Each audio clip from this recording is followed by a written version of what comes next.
The producer, as a symbolic gesture, left a single GoPro.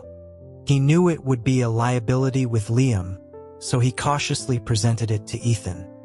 He entrusted the device to the older actor with the gravity of a man passing on his final will and testament, pleading with him to get something usable. Ethan accepted the camera, unsure of what expression to wear, and could only offer a conservative promise to do his best.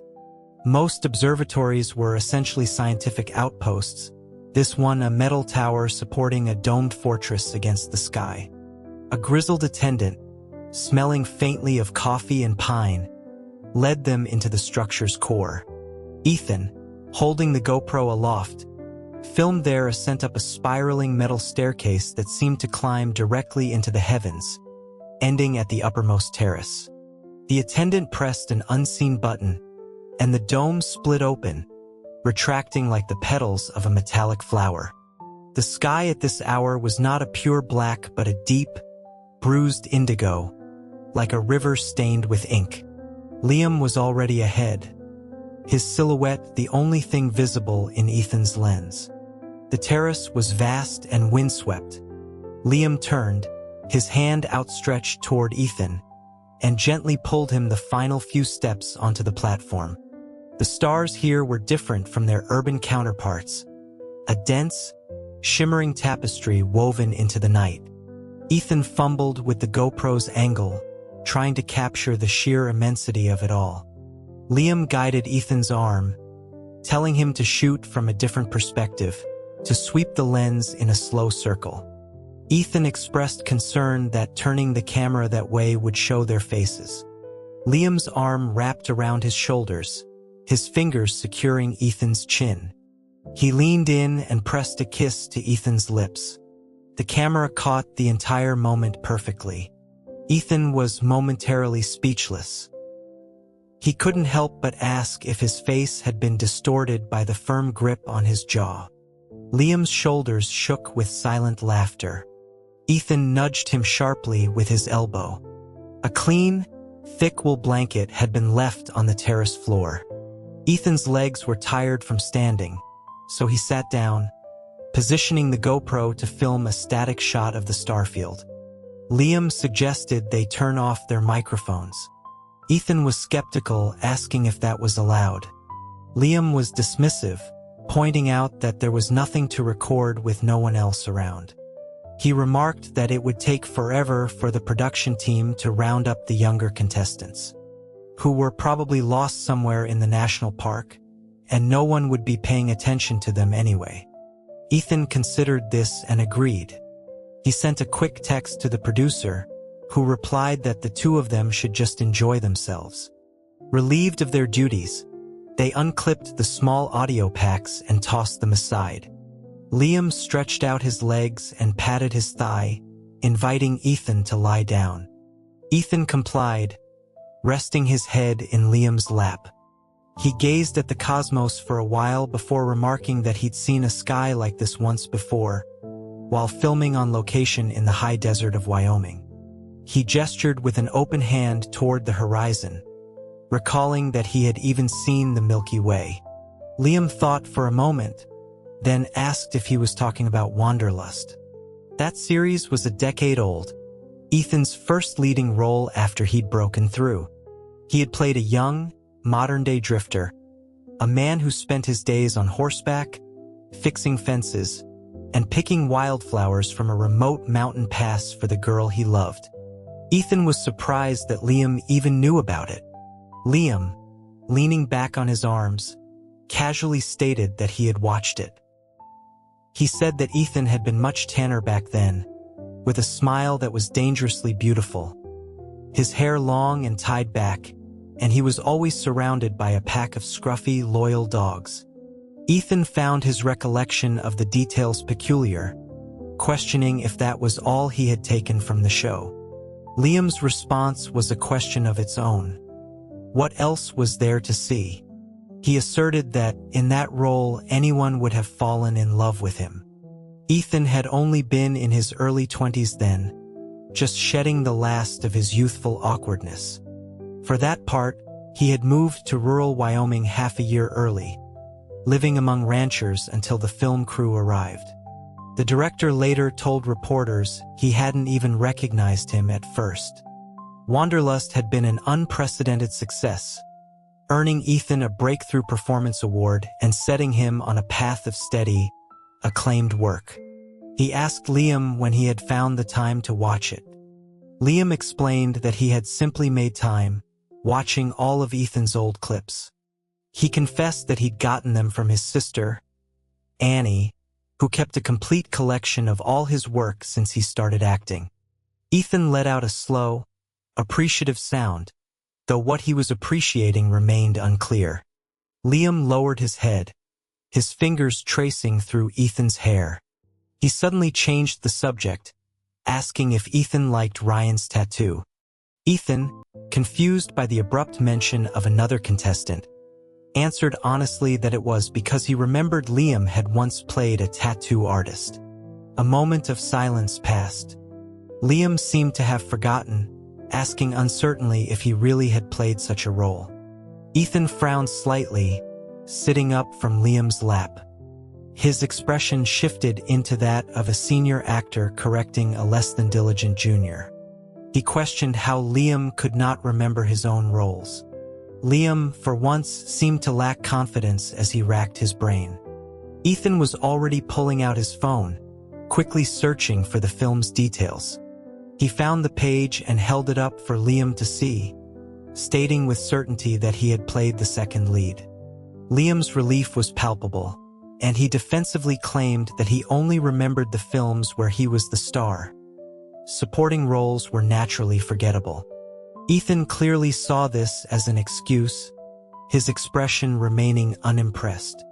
He began scrolling through Liam's filmography, listing several other early projects where he had been a supporting actor.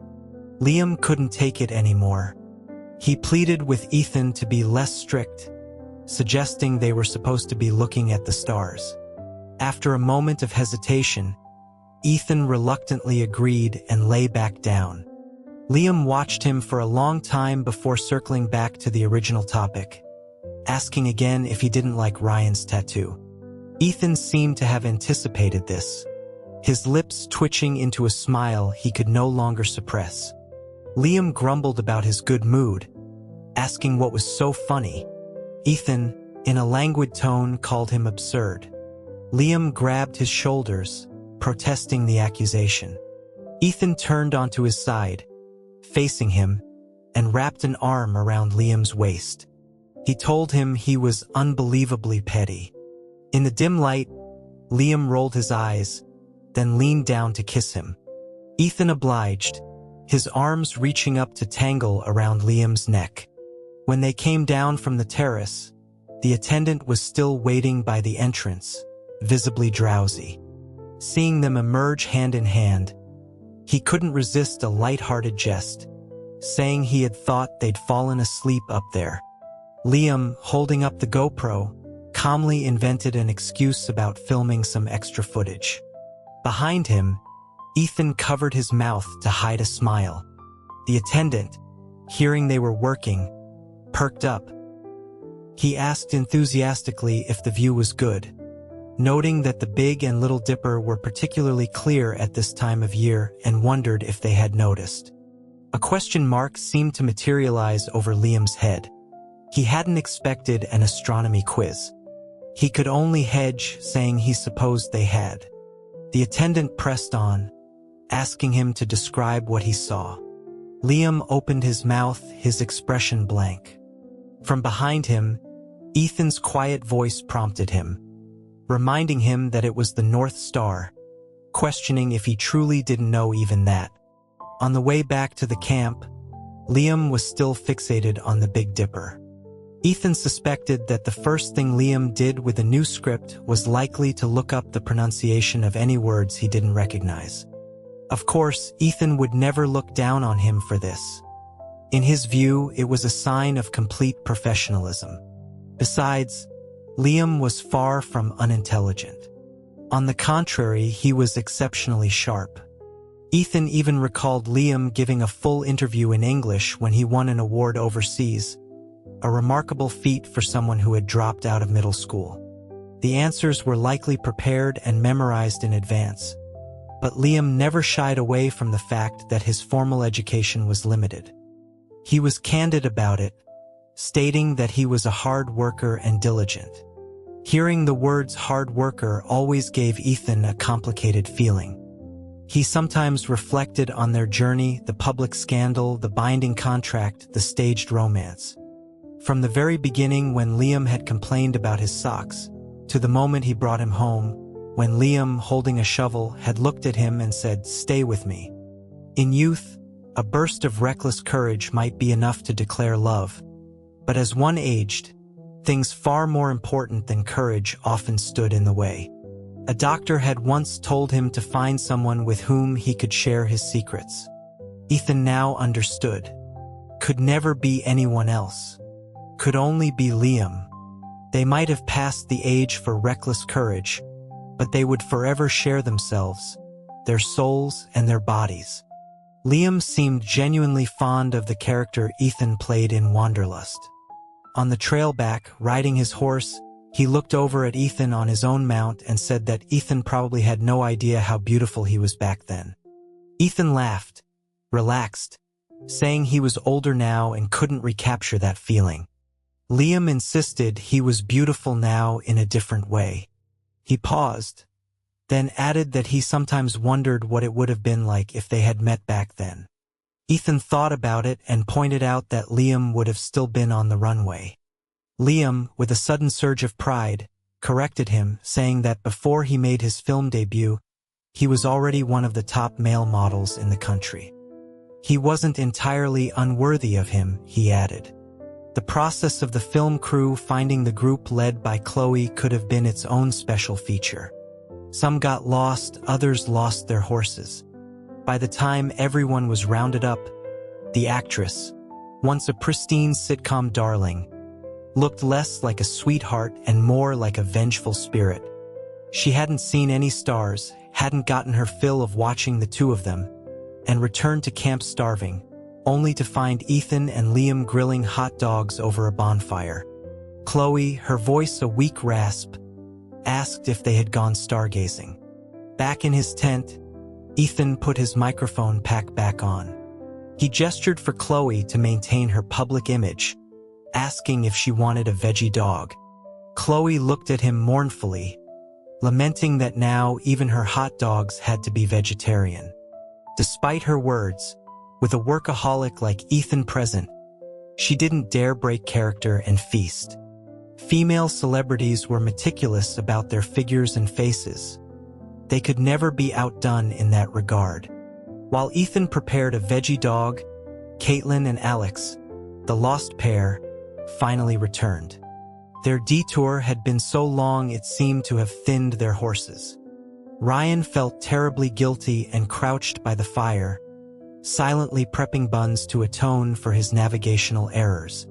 Chloe, still hung up on the missed opportunity, asked Liam and Ethan with great regret if the stars were beautiful. Ethan confirmed they were, saying he'd filmed a lot with the GoPro and she could see it when the show aired. Chloe pressed further, asking what else they did besides watch the stars. Ethan replied that they just looked at the stars and even saw the Big and Little Dipper. He asked if she knew what the Little Dipper was. Chloe looked completely baffled. Liam suddenly leaned in, gave her a disdainful look, and said it was the North Star, questioning how she could not know that. She didn't believe for a second that Liam knew. Ethan must have taught him. The adults' tents were arranged in a circle, effectively blocking the night wind. In the center, a makeshift table and chairs had been set up around the bonfire. Liam had unapologetically used the production's generator and an extension cord. Chloe eyed Liam's chili-topped hot dog with envy, her gaze drifting over so many times that Ethan took pity on her, suggesting she have a little. She refused, complaining that Ethan himself wasn't eating any. It wasn't that he couldn't eat it. He had just developed habits over the years that were hard to break. Most actors ate a relatively plain diet. Even a singer like Alex, who had come from a boy band, was very controlled. He explained that when he was in the band, the dance routines were so intense he could afford to eat more, but since his style changed, he didn't dare. Caitlin also stuck to the vegetarian options. As a Juilliard-trained dancer, her diet was probably even stricter than Ethan's since childhood. Liam scoffed, saying that when he was a model, he had starved more than any of them. What was there to compare? His statement made them all reconsider, and they looked at him with a newfound admiration. Alex was Liam's biggest fan, eager to talk to him at every opportunity. He mentioned he had saved all of Liam's old runway videos. Ethan let out a little wow, leaning forward with surprise and asking how many there were and if he could see them. Liam reached out and wrapped a hand around the back of Ethan's neck, pulling him back. He told him there was nothing to see, that he should just eat his food. The gesture was so intimate, so matter-of-fact, that no one in their immediate circle found it strange. But the others all had expressions of knowing delight. Chloe slammed her chopsticks down, exclaiming that this was what she had been waiting for. She lamented how hard her journey had been just for this one moment. Caitlin, beside her, was so excited she looked ready to cry. Chloe continued her protest, complaining that they were always kissing on the show, so why did they stop now that there was a live audience? Liam looked at her as if she were an idiot. He told her that viewers at home paid for that content, asking if she had paid. Chloe grumbled, instinctively looking toward Ethan. Ethan covered his forehead, pretending not to hear. Chloe quickly composed herself. She looked down at Liam and Ethan, pulled out her phone, and stated with a deadpan expression, "Name your price for a kiss. I will bankrupt myself to make you 2 kiss until the sun comes up tomorrow." That night, for the finale, everyone recorded a short voiceover. Afterward, the producer collected their mics and GoPros and thoughtfully announced that the campsite fees were covered by the show. The cast could stay until noon the next day before checking out of their tents, which the crew would handle. He told them all to have fun. Chloe and Caitlin hugged and cheered. Ryan, wanting to ride again, booked an early morning horseback session and asked if anyone wanted to join. Only Ethan declined. He explained that Liam was used to sleeping in and told them to go have fun. Chloe gave him a knowing look and said cryptically that, with the sky as their ceiling and the tents not too far apart, they shouldn't be too wild tonight, and that Liam should try to be considerate. Liam wasn't offended. He glanced at the group and suddenly laughed. He said that since everyone would be sleeping in different tents tonight, he had brought a poker set. $100 a hand, they could play a few rounds. The official finale meant a few new names were added to Liam's list of debtors. Chloe, of course, was the most miserable. Not only did she lose money, but she also didn't get to see what she wanted. It was truly heartbreaking. Ethan sometimes thought that if Liam ever retired from acting, he wouldn't need to launch some trendy fashion brand. He could just live off the interest collected from the names on his ledger, enough to support his family for the next 18 generations, and then some.